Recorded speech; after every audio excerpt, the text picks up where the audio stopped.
A man-made phenomenon is threatening marine life in the Gulf of Mexico. The largest dead zone ever recorded in the U.S. has appeared at the mouth of the Mississippi River. It is primarily caused by fertilizer and sewage that wash off farmland in the river's watershed. Now, this runoff eventually makes its way to the sea, where it feeds algae blooms and bacteria that suck all the oxygen out of the water. Scientists announced this month the dead zone measures nearly 9,000 square miles. You think about that for a second. It's the same area as the state of New Jersey.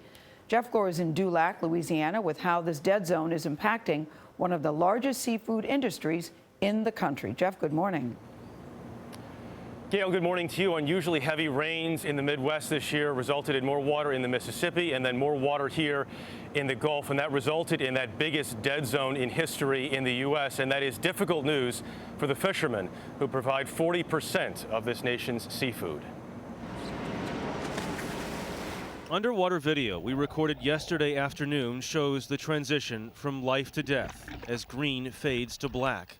It becomes so dark, divers need flashlights to find their way around.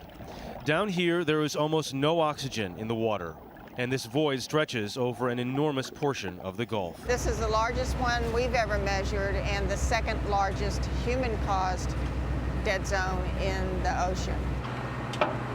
Nancy Rabelais is the nation's foremost expert on dead zones. She's been measuring oxygen levels in the Gulf since 1985. It's a feature that's large, it's not getting smaller, and attempts to manage the nutrients, nitrogen, particularly from the Mississippi River, are not having an effect on reducing the size. Dead zones happen when agricultural runoff sends nitrogen-rich fertilizer downstream into the sea. The fertilizer feeds harmful amounts of algae at the surface that eventually die and sink to the bottom. Bacteria feast on the dead algae, removing oxygen from the water, and fish, crabs, and shrimp are forced to leave or suffocate and die. The solution lies upstream in the watershed with better agricultural management practices, a switch to crops that have deeper roots and don't need as much fertilizer and are still just as profitable as corn.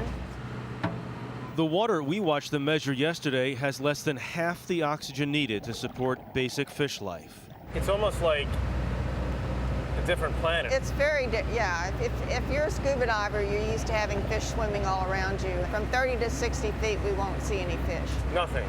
Nothing. These species of shrimp are not there like they used to be.